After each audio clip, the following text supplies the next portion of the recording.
Aren't you just awesome for clicking this video? Let us know where you're from and what time it is there.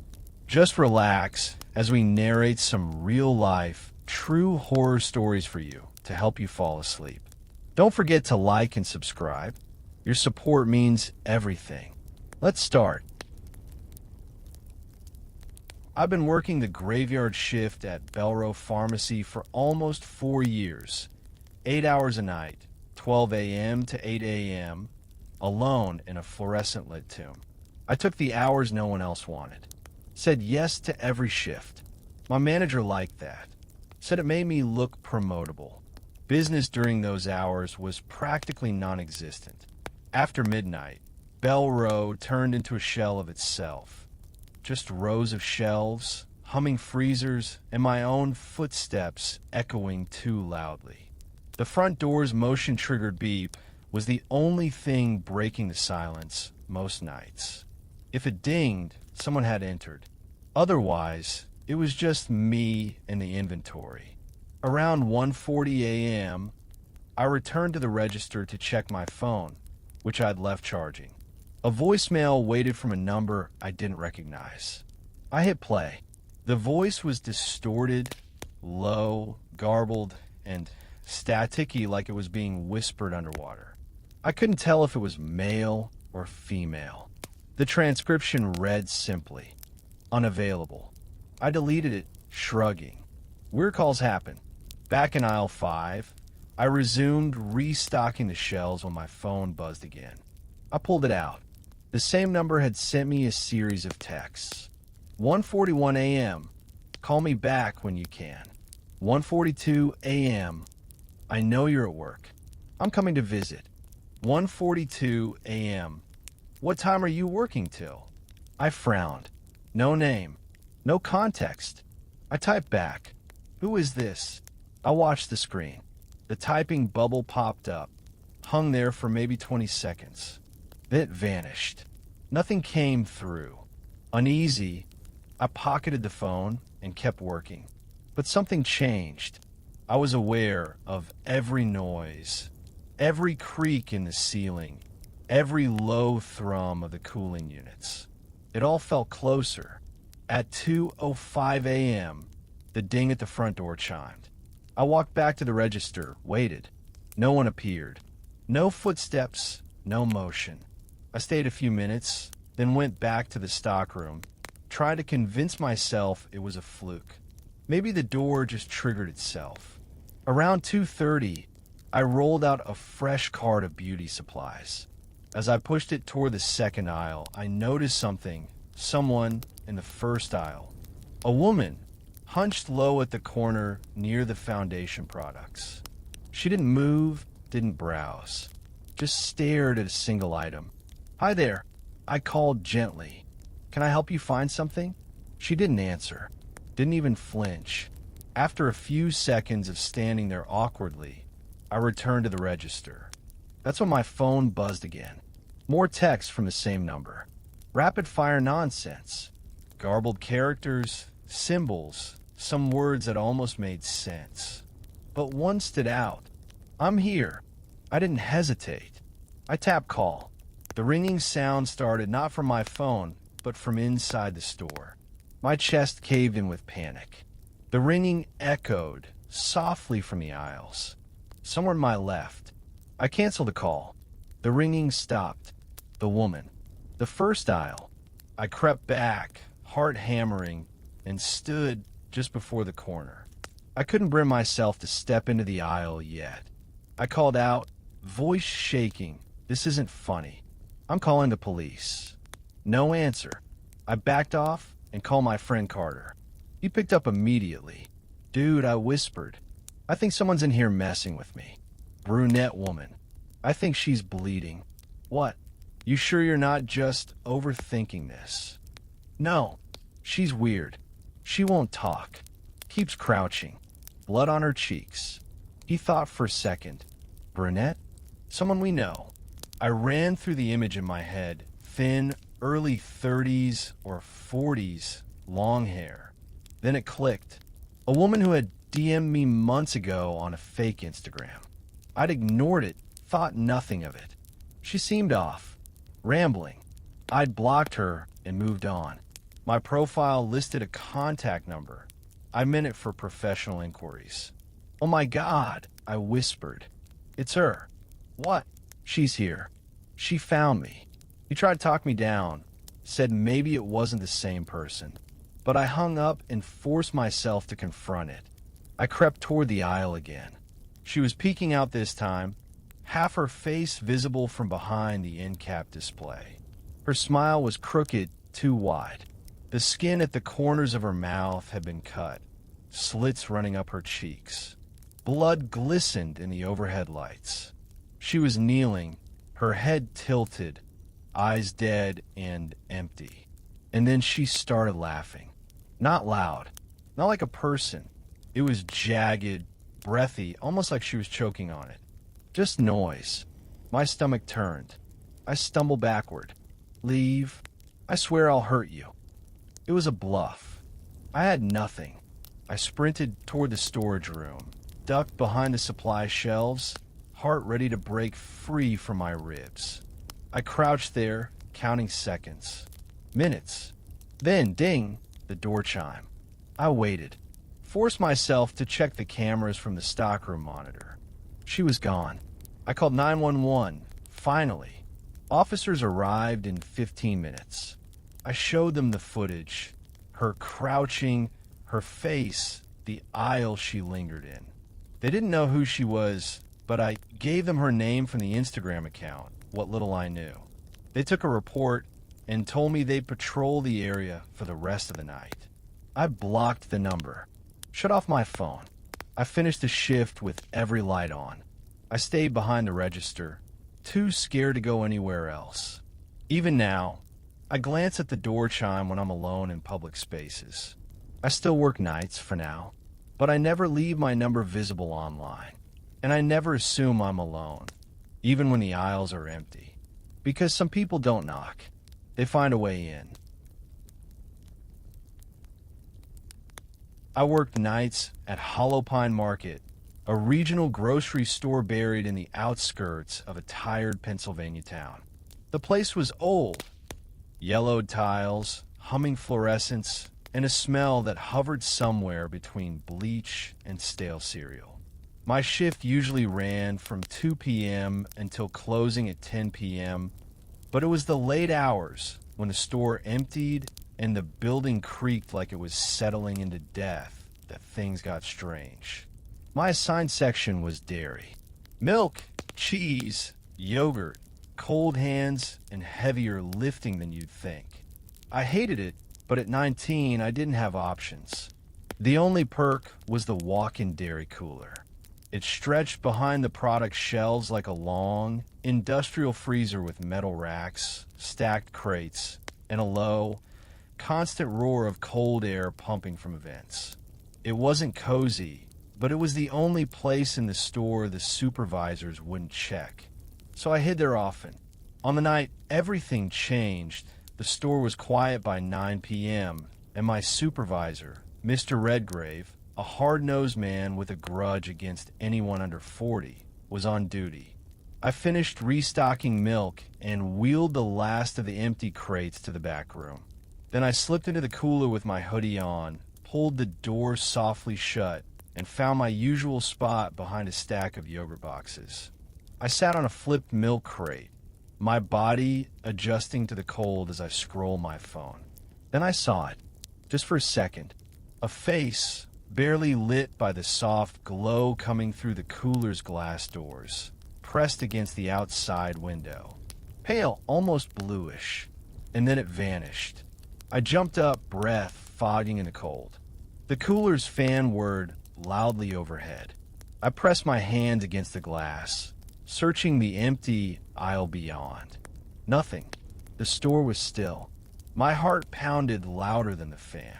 Maybe Redgrave was messing with me. Maybe a co-worker caught on. I slid the door open, stepped into the store aisle, and peeked both directions. Empty. I ducked back into the cooler, shaking my head, trying to laugh it off. But then the lights went out. Just like that. 1 second bright, the next darkness. The cooler plunged into shadow, the only light now leaking in through the fogged glass from the aisle outside. The cold air felt sharper in the dark. I froze, listening. The whirring slowed, clicked, then stopped. I could hear my breathing, and something else. A faint shift, a soft scuff of movement across the slick concrete floor. Then I saw it. A figure, tall, much taller than me, blocked part of the glass door. Just a silhouette. No face, no features. Standing perfectly still. It wasn't Redgrave. He was short, squat, always wheezing. This thing was lean and silent. Its head slightly tilted like it was curious. I didn't move, didn't blink. The light flickered back on, but the door was empty. I stumbled forward, whipped it open, and looked out. Nothing. Aisle was still dead quiet. I didn't know what terrified me more, that I saw someone or that I might not have. I walked to the aisle, turned both directions again, and returned to the back room, heart hammering. I grabbed my phone. No missed calls. No messages. I paced, trying to rationalize it. Maybe the lights flickered. Maybe the cold and silence got to me. Maybe I imagined the figure. Then something crashed inside the cooler. The sound echoed like metal hitting concrete. I ran to the door and threw it open. The top row of milk crates had fallen. Some had burst, white puddles spreading like melted snow across the floor.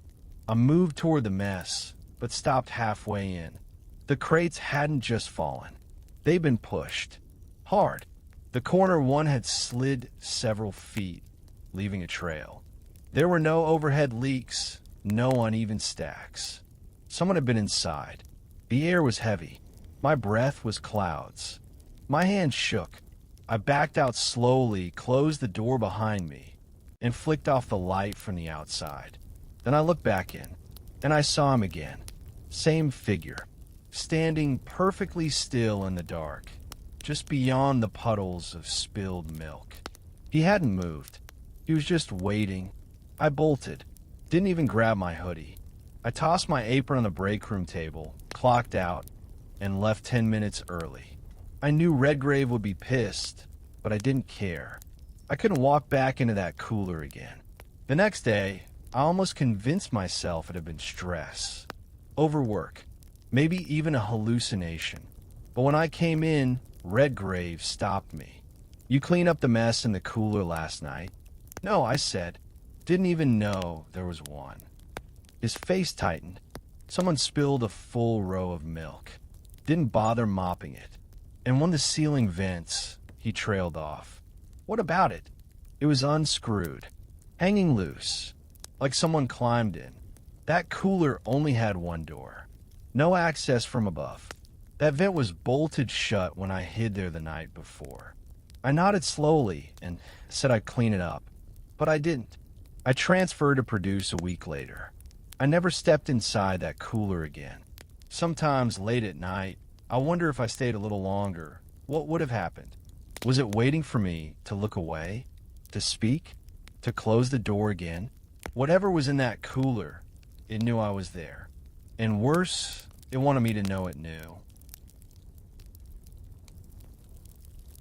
I work night shifts at a chain called Briar Ridge Supply.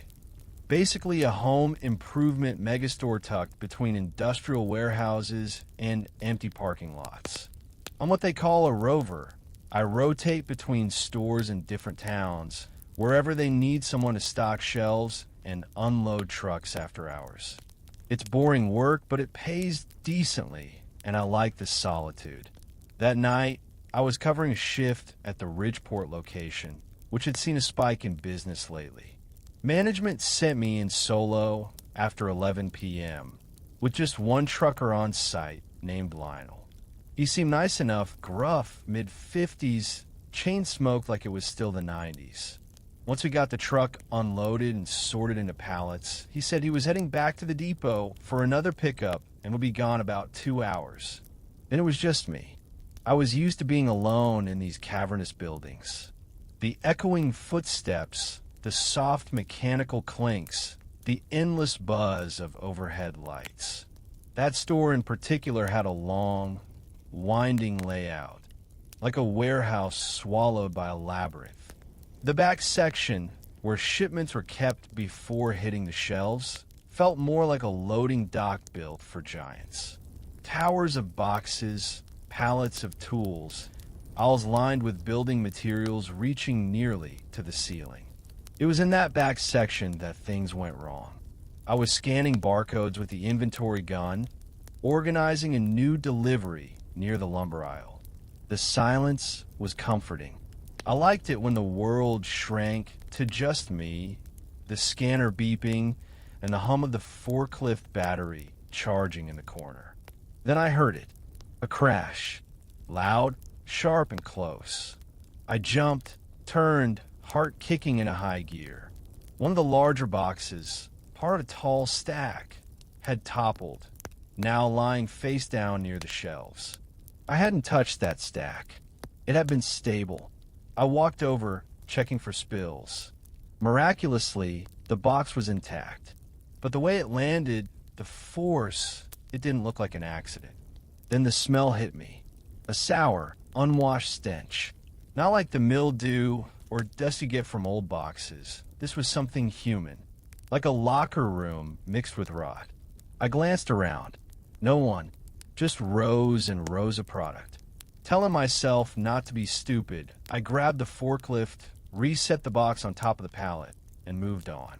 But the smell stayed, faint but lingering, like it clung to the air. I kept working, moving out to the main floor to stock some new paint cans. That's when I saw him, down the far end of the aisle. A man, walking slowly, dressed in dark, shapeless clothes. No safety vest, no store gear. Just a hoodie, cargo pants, and heavy boots. His gait was uneven, like his legs didn't quite work the same way. I froze. "Hey," I called out. He turned. When he saw me, he didn't answer, didn't nod, just bolted, sharp turn into an intersecting aisle. I dropped the inventory gun and ran after him, sprinting to the end of the aisle and cutting left, but the man was gone. I checked 3 aisles in either direction. Nothing. No doors opened, no exit signs blinking. Just the soft buzz of lights and the whisper of the air ducts. I called Lionel. No answer. Called my supervisor's emergency number. Straight to voicemail. I should have left then. But I was angry, more confused and scared. I returned to the warehouse section, determined to check the perimeter. That's when I heard the second crash. Same place. I ran back. Another box had fallen, and I noticed something I hadn't before. A makeshift path behind the stack of pallets. Narrow, barely noticeable, like someone had slipped between crates and carved out a little maze. At the end was a small gap in the wall of boxes, a space maybe 5 feet across, covered by a hanging tarp. I pulled the tarp back. Inside was a hollowed-out cubby built from cardboard and packaging foam, an old sleeping bag, an open can of beans, water bottles, a portable camping lamp, some crumpled receipts from the store itself, and in the middle of it all, a dented flip phone. He'd been living here. I stepped back. Something moved behind me. I turned, just as the man emerged from behind a crate. He was tall, thin but wiry, eyes wide and bloodshot, face dirty and expressionless. We locked eyes. I didn't say a word. Neither did he. But when he took a step forward, quick, jerky, with his hands low and stiff, I bolted. Down the aisle, around the pallets, not daring to look back. I didn't stop until I hit the break room door. Locked it behind me, called the police with hands shaking. It took them 18 minutes to arrive. When they searched the warehouse, he was gone. So was the tarp, the food, the sleeping bag. Only the can was left, rolled under one of the shelving units. The security cameras caught glimpses of him from earlier that week, ducking between shelves, sleeping behind boxes, watching employees from the shadows. He'd been there 5, maybe 6 nights, living in that self-made den like an animal. The scariest part? No one would have ever known if that box hadn't fallen. Now I can't walk into a warehouse without checking the shadows first. I still take night shifts, but only in stores with proper surveillance. And never, ever in Ridgeport, because sometimes the store doesn't close. Sometimes something's already inside, watching. It was the summer of 2018 when my parents signed me up for a 2-week camp called Arrow Pines. The name sounded peaceful enough, and thankfully I wasn't going alone. My best friend Jasper was coming too. That made the whole thing bearable. Neither of us was the outdoorsy type, but we were excited to have an adventure, and honestly, we mostly just looked forward to playing our Nintendo DS games together under the covers when the counselors weren't watching. Arrow Pines looked like every classic summer camp you'd see in an old VHS horror film. There were 2 sprawling log cabins for boys and girls respectively, a massive lodge building in the center with a dining hall and an activity room, and smaller shacks scattered throughout the campgrounds. The whole place was surrounded by dense forest, the kind of dark green wall that swallowed sound and daylight the moment you stepped off the trails. The first few days were typical: bug spray, campfire songs, soggy pancakes. By the 5th night, Jasper and I had figured out how to stay up after lights out without getting caught. We'd wait until the counselors did their final round, then pull out our DS systems and whisper play under the dim glow of the screens. It was well past 2 a.m. when the cabin door creaked open. We panicked, instinctively shoving our DSs under the pillows and freezing in place. The heavy sound of boots on wood moved slowly across the cabin. First to Jasper's bed, then to mine. Whoever it was didn't speak, just stood there. Then I felt it, a slow, measured breath on my neck. Warm, close. I wanted to scream, but my lungs locked up. The breathing stopped. The boots turned, walked back to the door. Click! The cabin was quiet again. I turned to Jasper and whispered. That was not a counselor. His face was pale. He nodded wide-eyed. They were breathing on you. We both fumbled for our DSs, pretending the moment hadn't happened. But then my phone buzzed. One new message. Unknown number. Why are you 2 still up? My stomach dropped. Campers with phones had been given a list of counselor contact numbers for emergencies. I checked. This number wasn't on the list. I texted back. Who is this? No reply. I showed Jasper. He didn't say anything for a while. Just looked toward the cabin door. We agreed to keep playing. Screen brightness turned low. Maybe it was a prank. Maybe it was a counselor being weird.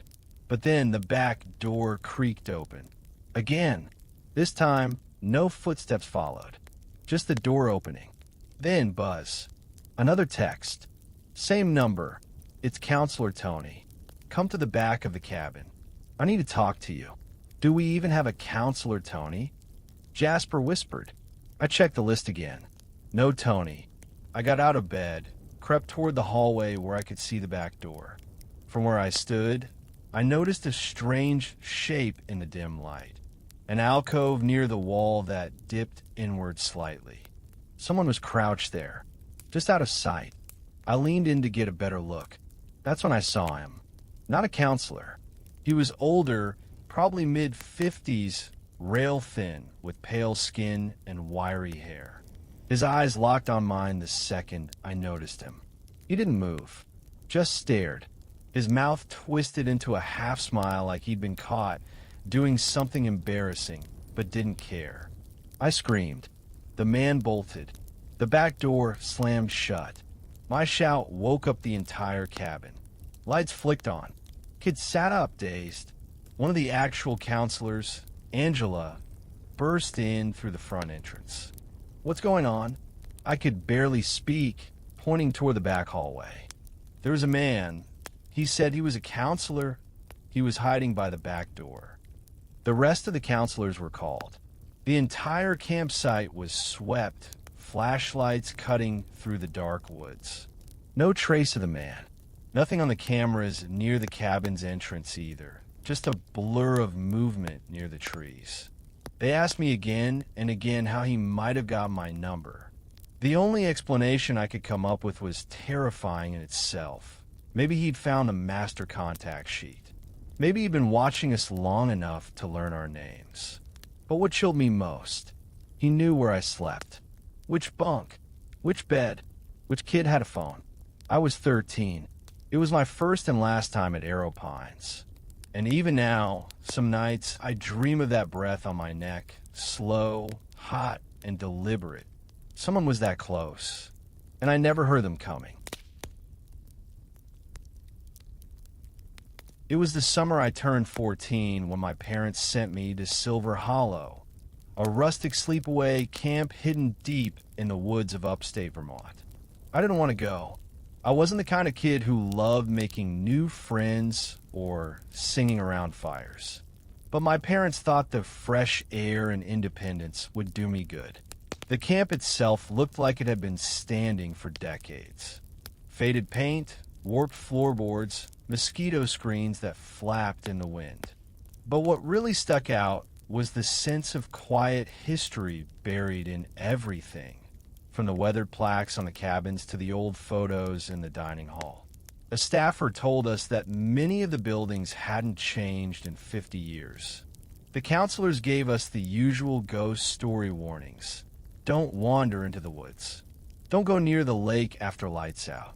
Don't believe everything you hear about the old kitchen fire. But it was what they didn't say that stayed with me.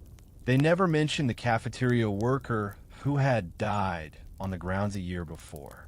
I only learned her name, Miss Helen, through whispered conversations and one offhand comment from a kitchen aide who quickly changed the subject. It happened during my second week there. It was one of those nights when sleep just wouldn't come. The cot was hard, the pillow thinner than paper, and my mind wouldn't shut up. I lay there, eyes wide, staring at the exposed rafters of the old boys' cabin while the moon poured silver light through the windows. Every other camper around me was asleep, their breath soft and steady in the darkness. I sat up, rubbing my eyes. My back ached, and frustration simmered in my chest. That's when I noticed something odd. The moonlight streaming through the window across from me had changed. It was blocked. A silhouette now stood in front of the glass. At first, I thought it might be a counselor making rounds. But as my eyes adjusted, I saw more. It was a woman, older, her face pale, her features shadowed, but she was close enough that I could make out her expression. Blank, cold, and she wore a red cap, like the kind a lunch lady might wear in a 1960s cafeteria. I stared at her, frozen, and she stared back. Her eyes didn't blink, didn't move, just drilled into mine like she knew me. I turned sharply and lay flat, yanking the blanket up over my face. My heart pounded so hard I could hear it echo inside my ears. I told myself it was a dream. Maybe a counselor. Maybe a shadow. Maybe I was finally going crazy from the lack of sleep. I waited what felt like 10 minutes before peeking out again. The window across the room was empty. I exhaled slowly, tried to calm down, but something fell off. The room seemed darker than before, even though the moonlight hadn't changed. Then I made the mistake of looking up. There was a second window, this one directly above my cot, barely 3 feet from where I lay. She was there, the same woman, staring straight down at me. Closer this time, so close I could see her breath on the glass. Her mouth wasn't closed anymore. It was curled slightly upward, almost like a smile, but something about it was wrong. Her lips didn't move. Her eyes didn't react. I yanked the blanket over my head again and squeezed my eyes shut. My body trembled under the covers. I must have passed out eventually, either from exhaustion or fear, because the next thing I remember was sunlight warming my face and the sound of the morning bell ringing. After breakfast, I went straight to the main office and asked to speak with one of the head staff members. They brought me to a small room where two women sat, along with Mr. Rafferty, the camp director. I explained what I'd seen, every detail, the window, the red cap, the stair. As I finished, one of the women leaned in close to Mr. Rafferty and whispered something. His expression darkened. The other woman turned to me and said quietly, "That sounds exactly like Helen." I froze. "She worked here for a long time," she added. "She passed away last year. A heart issue. It was sudden." I asked why she'd be outside the cabins. The room went quiet again. No one had an answer. I didn't sleep at Silver Hollow again after that. My parents picked me up early, citing family reasons. I never told them the real reason. They wouldn't have believed me anyway. Sometimes I wonder if I imagined it. Maybe it was just sleep deprivation and a weird shadow. Maybe my brain conjured up the story after hearing bits and pieces about Helen. But then I remember how she looked at me, like she knew who I was, like she'd been waiting. And every now and then, when the moonlight hits just right, I check the window, just in case.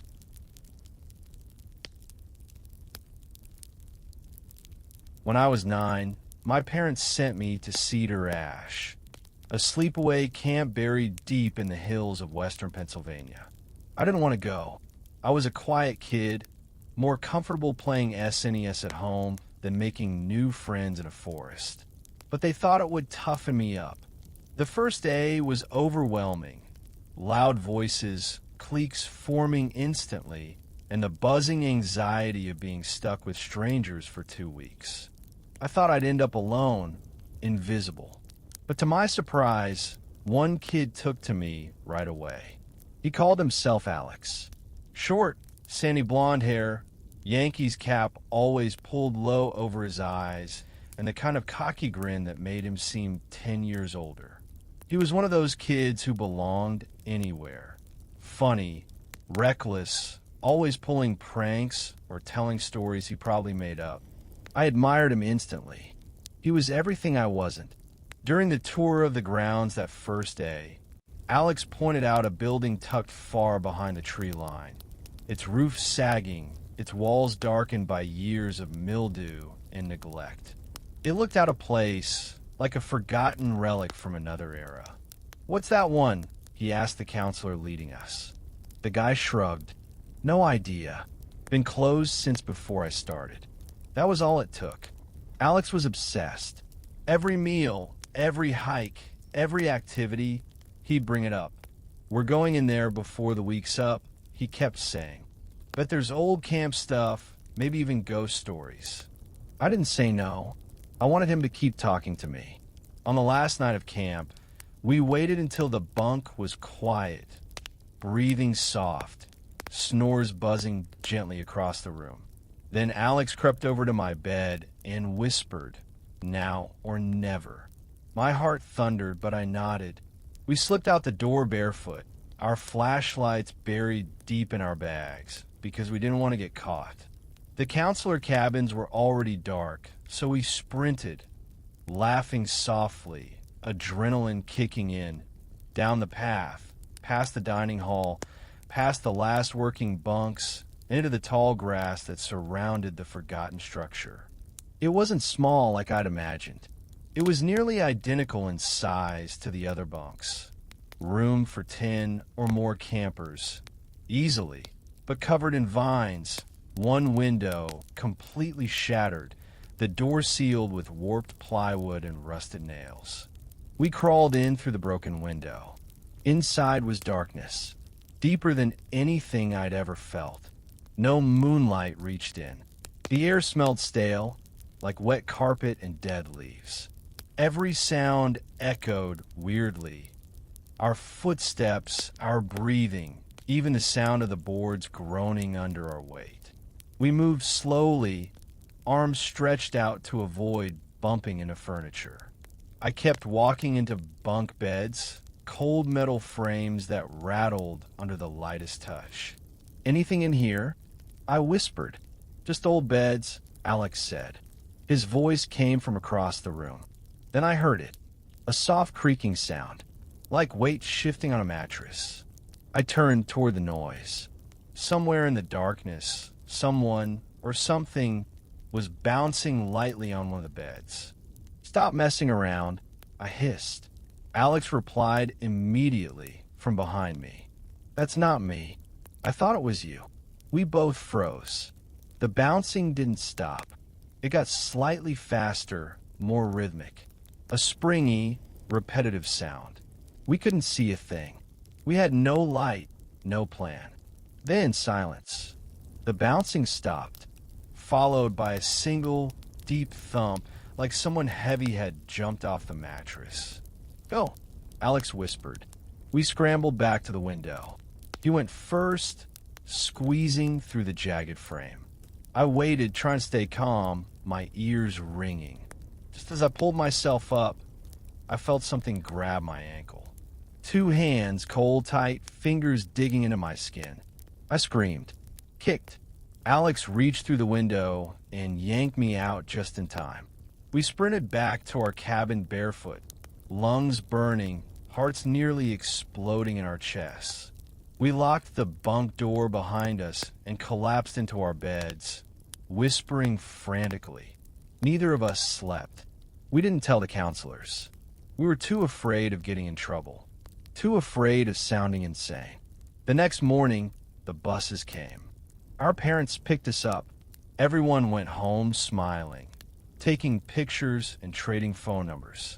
Alex never brought it up again, and I never saw him after that summer. But I still remember those hands, how they held on like they were desperate, like they didn't want me to leave. And sometimes I wonder what would have happened if I hadn't pulled free. What was waiting in that bunkhouse? It was the last week of high school, senior year. That weird, liminal time when no one cares about class anymore and everything feels like a countdown. Most teachers had already checked out. So had we. I'd slipped off campus that day with my friend Jonah. Everyone called him Bear, to smoke in my car out in the senior parking lot. Bear was massive, 6'4" and built like a linebacker, but he had the chillest, goofiest energy. We thought we were invincible back then. Nothing could touch us. Our friend Gabe texted from the cafeteria saying to come hang. So we started walking back toward the school, planning to sneak in through one of the quiet back entrances near the music department, an area with less foot traffic away from the usual classrooms and main hallways. As we reached the side door, my phone buzzed. "Gabe, yo, lockdown. Right now." We paused. The back hallway lights were dim, but we immediately saw the red lockdown strobes blinking near the ceiling. Those haunting flashes that never seemed real until they were. The hallway was empty. No sounds, no voices, just us and the pulsing lights. I texted Gabe, "Drill." He replied almost instantly, "Dude, holy SH." Then the typing dots. They hovered there for half a minute and vanished. No follow-up, no explanation. The main hallway lights had already been cut. Only the emergency bulbs lit the corridors with a weak orange glow. We tried the auditorium doors. They were locked. There weren't any teachers nearby.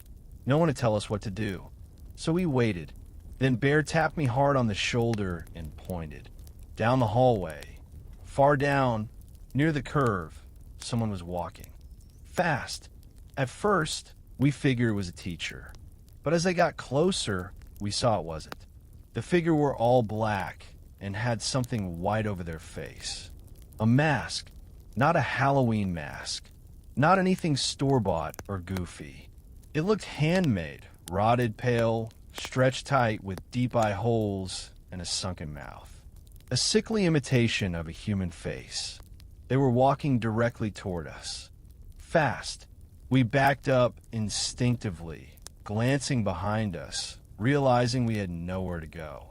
Then the walk turned into something more aggressive, more like a charge without the sprint. Their arms stiff, their posture unhinged. We ran. The band room. Maybe the door was still unlocked. We pounded on it, yelling for Ms. Bryant, the band teacher. No answer. I took off toward the side closet in the music wing while Bear veered the other direction. I didn't even know where he was going. The closet door was unlocked. I slipped inside, slammed it shut behind me, and clicked off the light. It was a small space, lined with boxes, shelves, and one large plastic storage bin.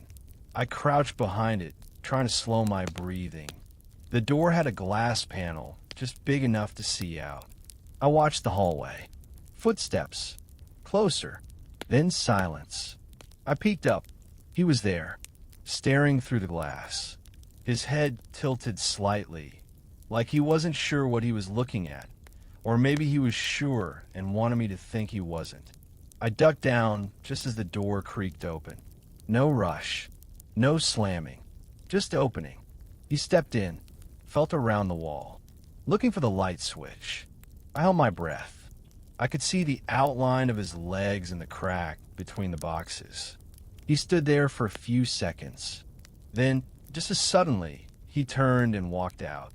His heavy footfalls faded quickly into the distance. I waited a full minute before pulling out my phone. A text from Gabe had finally come through. Someone got stabbed in the bathroom. Mass dude. Blade. Be careful. Another text came in from Bear. I'm good. Back in a car. Get out if you can. I waited a beat longer, then cracked the door. Empty. I ran. Fast and silent through the hallway. Through the side door. When I reached my car, Bear was already inside, staring at the school. Moments later, the first police cruiser screeched into the lot. Then another. Then more. We sat in stunned silence as at least 10 officers entered the building. We watched as students were escorted out in groups. Some crying. Some shaking. Gabe waved at us from the crowd, face pale. The lockdown ended hours later. The man was never found. They said he probably escaped through one of the back exits. There were helicopters searching the woods nearby for most of the day. We never got an update. Just silence. I try not to think about what would have happened if we'd gotten inside sooner. If we'd walked in before the lockdown started. But sometimes I still see that mask in my sleep. That pale, dead face. Coming toward me. Faster and faster. I went to high school in a part of the city people didn't like to talk about. The kind of neighborhood that showed up on the news only when something bad happened. Our school was run down. Peeling paint, broken lockers, no security guards, and barely enough teachers to go around. We were used to lockdown drills. Once a month, the loudspeaker would crackle to life, and we'd go through the motions. Lights off, doors locked, everyone huddled in the corner while the teacher gave us a half-hearted reminder to stay quiet. Most of us didn't take it seriously anymore. Until that day. It was cold out. The windows were all sealed tight, but I remember a strange energy in the classroom that morning, tense, distracted. My English teacher, Mr. Halden, was lecturing on of mice and men when the shouting started. It was distant at first. Muffled voices coming from outside. He paused mid-sentence, frowning. The rest of us quieted, listening.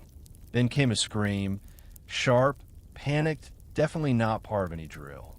Mr. Halden rushed to the window and cracked it open, but the noise had already stopped. That's when the intercom clicked on. The dean's voice, trembling slightly. Attention, lockdown. Lockdown. Lock the doors. Stay away from the windows. That's when we realized this wasn't a drill. Mr. Halden immediately turned off the lights and motioned us all to the corner of the classroom. 30 of us pressed together behind desks and cabinets, trying to be small, trying to be silent. The seconds ticked by like hours. Then the screaming started again. Not from outside, from the hallway. It wasn't a student. It was a grown man, his voice raw and furious, shouting things we couldn't understand. His screams were full of pain, rage, something broken. We had no guards, no security, nothing between us and whatever was out there except a single wooden door with a narrow glass panel. Then came the banging. Not on our door yet, but nearby. Another classroom. We heard the screams of kids next door as the man pounded on their door, fists or elbows slamming the frame. One hit after another, faster, harder. Then it stopped, and the screaming came closer. I gripped the edge of a desk and felt my nails digging into the wood. He reached our door. The handle jiggled. Then, bang. He slammed against it. Some of the kids in our class cried out. One girl started sobbing. Someone whispered prayers. The man outside began yelling things that didn't make sense, fragments of sentences, words slurred and shouted. I said, "Stop, stop, sick of IT, stop IT, stop it." Then came the crackling noise of the glass panel in the door fracturing. He was hitting it with his elbow, repeatedly. Then it shattered. Tiny shards hit the floor like sleet. I stared, frozen, as his arm reached through the opening, groping for the lock. That's when Mr. Halden, quiet, gentle Mr. Halden, grabbed the pair of scissors off his desk and lunged. He stabbed the man's forearm. Hard. A guttural scream echoed down the hall as the man jerked his arm back, stumbling away. His footsteps turned to a run. He disappeared, still screaming incoherently as he vanished down the corridor. We didn't move. We didn't speak. Minutes passed. Then sirens. The police arrived, swarming the school. They found the man in the stairwell, curled up, bleeding and muttering nonsense. He was unarmed, but they said he'd broken in through a side door left propped open for deliveries. No one knew who he was or what he wanted. They took him to a hospital, probably a psychiatric ward. Our classroom stayed quiet, even after the all-clear came. The dean tried to downplay it later, but we all knew we'd come inches from something horrific. I still see his hand sometimes when I sleep. The way it slid through the broken window. The way he screamed. And I'll never forget Mr. Halden standing there with blood on his scissors, shaking like a leaf. He saved all of us. It was lunchtime on a Tuesday, the kind of day that feels like it'll fade from memory the second it ends. I was in my usual spot in the cafeteria, middle of the room, third table from the vending machines, surrounded by the same faces, same voices, same laughter that filled every school day with a false sense of safety. Until the announcement came. It wasn't the intercom, it was a teacher, Mr. Laney, who watched over lunch duty, picked up the microphone from the snack station and spoke. His voice wasn't loud. It was low, measured, barely covering the room. Everyone, please be quiet. We're going into lockdown. Now. I've never heard a cafeteria go that silent so quickly. The buzz of laughter and scraping chairs stopped instantly. Hundreds of students turned to face him, watching his face for clues. His hands trembled, his jaw clenched, and then the first shot rang out. Pop, far off, muffled, but unmistakable. The silence fractured into chaos. Screaming. Scraping chairs. A tidal wave of movement. Mr. Laney shouted again. Under the tables. Get down. And ran to lock the cafeteria doors, turning off the lights in one motion. I dove beneath the bench with my friends, my heart thudding so hard I could feel it in my neck. I squeezed between two backpacks, curling into myself like I could vanish. Another shot. Closer. Then, a sound like glass cracking, followed by a high-pitched scream. Someone shouted, "He's at the door." We peeked. Across the dark cafeteria, beyond the locked double doors, stood a student. A boy, maybe a junior. He was holding a gun, pointing it directly at the glass. His face was unreadable. No rage, no fear, just blank. He fired. The bullet hit the reinforced window with a sharp snap. The glass didn't shatter. It was thick, built for lockdowns, but it spider-webbed instantly. More screams. He fired again. Again. The sound was deafening. Some students bolted for the exit doors on either side of the cafeteria. Others stayed frozen beneath the tables, gasping, crying, trying not to breathe. I couldn't move. I felt like I was watching a horror movie through the wrong end of a telescope. Everything too slow, too close, too far. Then someone yanked the side exit door open. A flood of students poured out. I didn't wait. I ran. Out the side, through the lot, into the street. My legs carried me on pure instinct. Past the school gates, past the corner deli, past the houses where kids were still playing video games in blissful ignorance. I didn't stop until I reached home. I burst through the door, gasping, shaking, shouting for my parents. My dad turned on the news within minutes. The story was already there. High school lockdown in progress. Reports of gunfire. Somehow, miraculously, only one person had been wounded. A girl near the main hallway. She survived, and the shooter, he was apprehended just outside the cafeteria, subdued by police before he could reload. They never said his name on the news. Never gave details about why he did it. That silence scared me more than anything. In the weeks that followed, the school offered counseling, held assemblies, added security cameras and new lockdown drills. But I never walked into that cafeteria again. And when I dream about it now, it's never the gunshots I remember. It's the moment before, the quiet that came after the teacher's voice, and the way the entire cafeteria stared into that silence, waiting for something they already knew was coming. Every October, just outside the sleepy town of Milford, Oregon, an old family farm turned into a sprawling Halloween attraction. It had the usual, an elaborate haunted house, a maze hacked out of towering cornfields, and a trail that wound deep into the woods. My friends Kyle, Dean, and a guy we all just called Tank talked me into going one Saturday night. The haunted house was a decent start. Loud screams, strobes, mechanical bodies dropping from ceilings. Standard fare, but fun. Afterward, we hit the corn maze. The entrance was marked with a crooked wooden sign, and once we passed through, the chatter and music from the main area faded into a thick, unsettling quiet.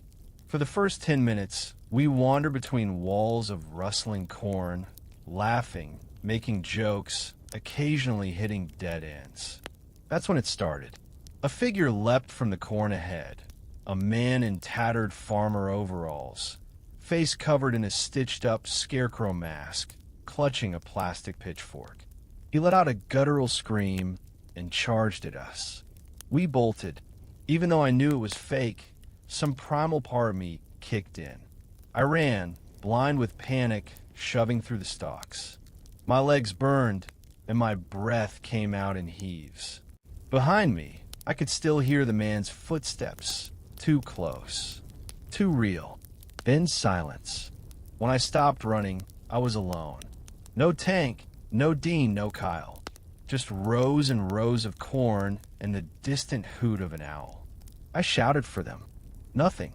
I wandered aimlessly, trying to find the main trail again, but every turn looked like the last. The maze was a claustrophobic labyrinth. and the thrill had long since drained away. My skin itched from the corn brushing against me. Every sound made me jump. Then, rustling. Ahead of me, something moved.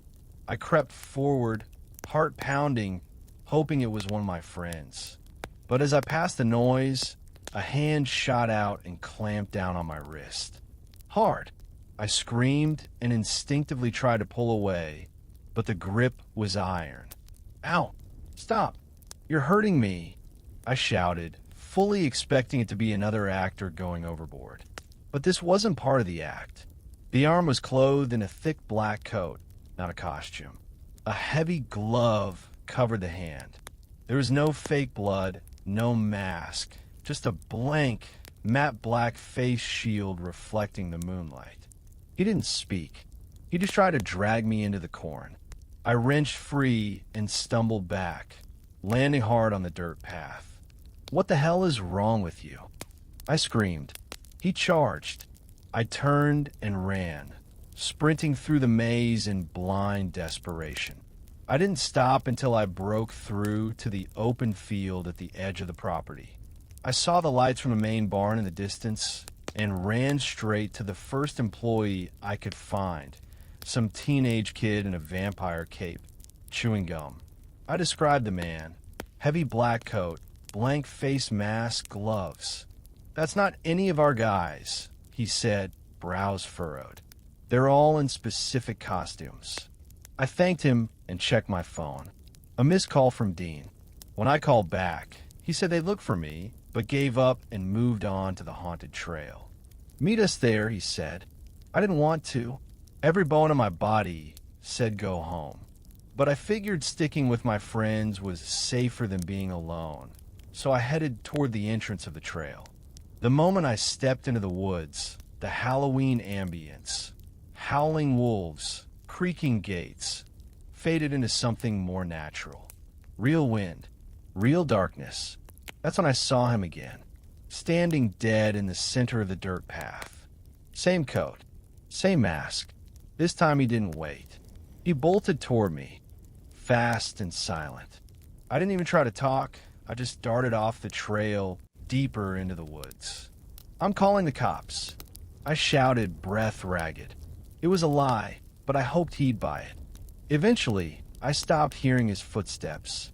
I collapsed onto a thick tree root, panting. That's when I started to really think. Had he followed me from the maze? Had he been waiting? Then I heard leaves crunching nearby. My phone buzzed in my hand. The ringtone pierced the silence, and the footsteps stopped instantly. I pressed myself against the tree, heart thundering. Silence. I peeked around the trunk. Nothing. I turned back toward the trail, and there he was, off to my right, partially obscured behind a tree. He ran again. I stood my ground for 1 second, furious. You touch me again, and I swear to God I'll sue this place. He tackled me. I hit the ground hard. The air whooshed out of my lungs, but I scrambled up before he could pin me. I sprinted toward the entrance, and when I reached the lights of the main building, I glanced back. He was gone. I went straight to the front office, an old wooden shack lit by a bare bulb, and demanded to speak to whoever was in charge. An older man with a thick beard stepped out. I described everything again. He frowned. We don't have anyone dressed like that, he said. Hold on. I'm calling the police. They shut the place down for the night. My friends met me there, finally taking my story seriously when they saw my pale face and shaking hands. The police arrived, and I gave them my statement. I didn't have bruises, nothing they could use, but they still took a report. Said they'd searched the grounds. They didn't find anyone. I never went back. Not to that farm. Not to any Halloween event. I still think about that grip on my wrist, inhumanly strong. I think about how no one else saw him, and how, somehow, he always knew where I'd be.